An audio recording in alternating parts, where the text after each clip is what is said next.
एक समय की बात है। एक गांव में एक जाट और जाटनी रहते थे। दोनों बहुत ही खुशहाल जीवन व्यतीत कर रहे थे। एक दिन जाटनी बोली, उसके भाई के बेटा पैदा हुआ है। वो बहुत खुश है कि उसका एक भतीजा आ गया है।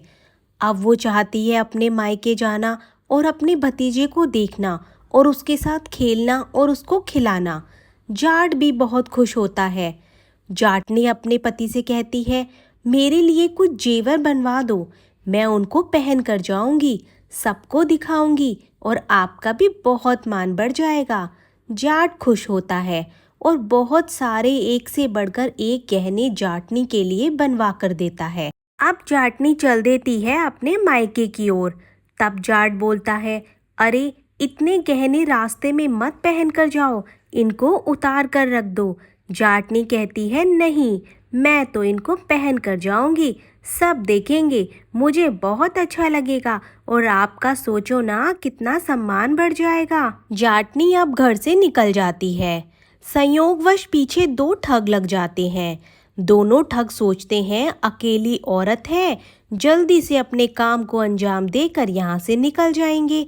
एक ठग जाता है जाटनी के पास और पूछता है, बहन कहाँ जा रही हो? जाटनी बोलती है, मैं अपने मायके जा रही हूँ। जाट पूछता है, कौन सी जगह पर है आपका मायका? जाटनी कहती है, फला फला शहर के पास एक गांव है, वही है मेरा मायका। तुरंत दूसरा ठग बोल पड़ता है, अरे वाह, हम भी वहीं जा रहे हैं, चलो साथ ही चल देते हैं। इस पर जाटनी कहती है, यह तो बहुत अच्छी बात है, एक से भले दो और दो से भले तीन। अब तीनों चल देते हैं। तब एक ठग बोलता है, अरे बहन, कोई कहानी ही सुना दो, रास्ता भी जल्दी कट जाएगा और थकान भी महसूस नहीं होगी। जाटनी कहती है, अरे भाई, मुझे ऐसी कहानी नहीं आती, ऐसा करो तुम ही सुना दो कोई कहानी। दूसरा ठग एकदम तपाक से बोल पड़ता है, ठीक है, कहानी तो मैं सुना दूंगा, पर एक शर्त है, तुम्हें उस कहानी को झूठा नहीं बोलना।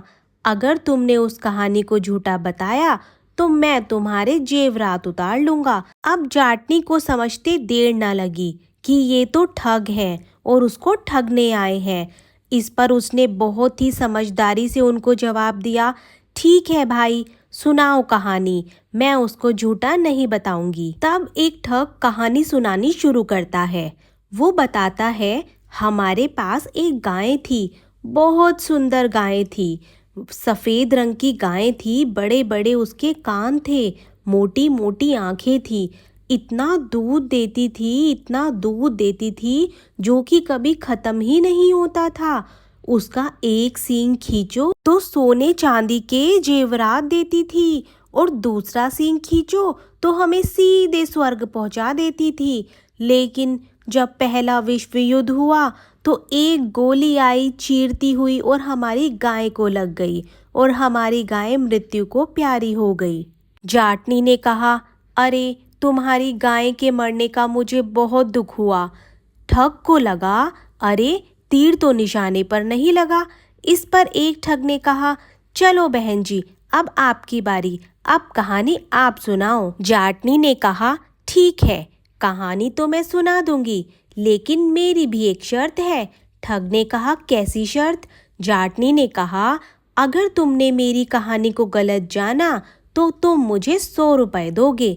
ठग कहते हैं, ठीक है, मानी तुम्हारी शर्त, सुनाओ अब कहानी। जाटनी ने कहा, जब मेरी शादी हुई थी तो मेरे पिताजी ने दहेज में एक बैल दिया था। बहुत अच्छा बैल था, किसी से लड़ता झगड़ता नहीं था। लेकिन एक बार खेतों में एक दूसरे बैल से उसकी लड़ाई हो गई। फिर क्या था, लड़ाई इतनी ज़्यादा हुई कि हमारा बैल जख्मी हो गया और उसके माथे पर एक घाव हो गया। हमने उसकी बहुत दवाई कराई, लेकिन उसका वो घाव ठीक नहीं हुआ। एक दिन थोड़ा सा कपास उसके उस जख्म पर लग गया। फिर क्या था, वहाँ तो कपास का पौधा पैदा हो गया और देखते ही देखते बैल के माथे पर कपास का पौधा बड़ा होने लगा। धीरे धीरे पेड़ बन गया और इतना कपास हुआ, इतना कपास हुआ, हमारा पूरा घर भर गया, पूरा गांव भर गया। अब क्या था, अब हमने कपास से कपड़ा बनाना भी शुरू कर दिया। सुंदर सुंदर कपड़े बनवाए, बहुत तरह तरह के कपड़े बनवाए, साड़ी बनवाई, सूट बनवाए और हाँ, खेस भी बनवाए। उसमें से 2 खेस चोरी हो गए जो कि सफ़ेद रंग के थे। और पता है वो चोरी हुए खेस कहाँ हैं? वो 2 चोरी हुए खेस तुम दोनों पहन कर बैठे हो। चलो अब जल्दी जल्दी दोनों खेस उतार दो और मेरे खेस वापस दो। दोनों ठग ने वो खेस उतार कर जाटनी को दे दिए, क्योंकि उनको पता था अब शर्त तो लगाई है, अगर कहानी को गलत ठहरा दिया तो 100 रुपए देने पड़ेंगे और नहीं ठहराया तो खेस देने पड़ेंगे। तो उन्होंने खेस देने में ही अपनी भलाई समझी। अब वो आपस में खुसर पुसर करने लगे कि हमने तो आज तक इतनों को ठगा है, लेकिन इस जाटनी ने तो हमें ही ठग लिया। अब जाटनी बोली, अरे भाइयों, आगे भी तो सुनो, मेरी कहानी खत्म नहीं हुई अभी। उस कपास में से हमने कुछ मलमल के थान भी बनवाए थे। उन मलमल के थान में एक मलमल का थान भी चोरी हो गया था। और तुम दोनों ने जो पगड़ी लगा रखी है, ये उसी मलमल के थान की है। चलो दोनों अपनी पगड़ी भी उतारो। क्या करते दोनों बेचारे, उतार कर रख दी अपनी पगड़ी भी। देखने लगे एक दूसरे का चेहरा। इतने में जाटनी फिर से बोल पड़ी, अरे भाइयों, रुको रुको, अभी तो कहानी बाकी है, आगे की भी तो सुनो। तभी ठग बोल पड़े, अरे नहीं बहन, अब बस करो, अब तो बहुत तेज भूख लगी है, क्या कुछ है तुम्हारे पास खाने के लिए? जाटनी बोली, नहीं, मेरे पास तो खाने के लिए कुछ नहीं है। हाँ, पर मुझे अपने ये कंगन बेचने हैं, इनको बेचकर कुछ खाने के लिए खरीदूंगी, तुमको भी खिलाऊंगी, मैं भी खाऊंगी। ठग सोचने लगे, चलो अच्छा ही है, कंगन बेच देगी तो हमें कंगन बेचने की सरदर्दी भी नहीं होगी, जो पैसे आएंगे वही हम इसे लूट लेंगे। अब थोड़ी ही देर में शहर आ जाता है और जाटनी को एक सुनार की दुकान दिखाई देती है।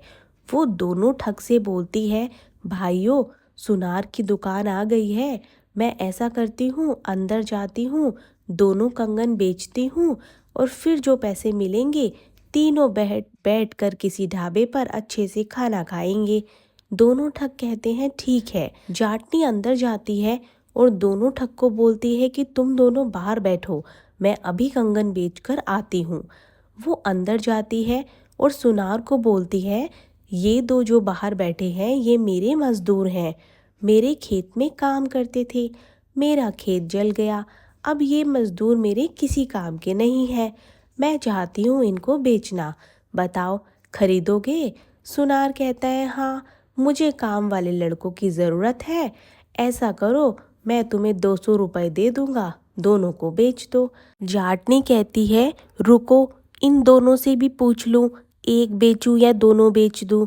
जाटनी बड़ी चतुर होती है, अंदर बैठकर ही आवाज़ लगाती है, अरे भाइयों, एक बेचूं या दोनों? दोनों एक ही स्वर में बोल पड़ते हैं, दोनों बेच दो। जाटनी कहती है, ठीक है, ये तो दोनों ही बिकना चाहते हैं, लाओ मुझे 200 रुपये दो और इन दोनों को रख लो। सुनार 200 रुपये दे देता है। जाटनी बाहर आती है, उन दोनों को बोलती है, भाइयों, कंगन दोनों बिक गए, चलो इसी खुशी में पहले मिठाई खाएंगे। ये सुनार भाई ने एक बहुत अच्छी मिठाई की दुकान बताई है, तुम दोनों यहीं बैठो, मैं मिठाई लेकर आती हूँ, फिर तीनों मिठाई खाएंगे और उसके बाद कहीं बैठकर ढाबे पर अच्छे से खाना खाएंगे। दोनों ठग मान जाते हैं। अब जाटनी चली जाती है और दोनों ठग बहुत देर तक वहीं बैठे रहते हैं। अंदर से सुनार आता है, दोनों को बोलता है, चलो अंदर सफाई का काम करो। दोनों ठग पूछते हैं, अरे ऐसा क्यों? सुनार उनको पूरा किस्सा बता देता है। दोनों ठग अपना सर पकड़ लेते हैं। उधर जाटनी पहुंच जाती है हंसी खुशी अपने मायके और वहां जाकर पूरा किस्सा सुनाती है रास्ते का। सब सुनकर ठहाके लगाते हैं और जाटनी की चतुराई की तारीफ करते हैं। दोस्तों, आपको अगर आज की हमारी कहानी अच्छी लगी है तो इस चैनल को सब्सक्राइब जरूर करें और हमें कमेंट बॉक्स में बताएं आपको कहानी कैसी लगी। Thank you.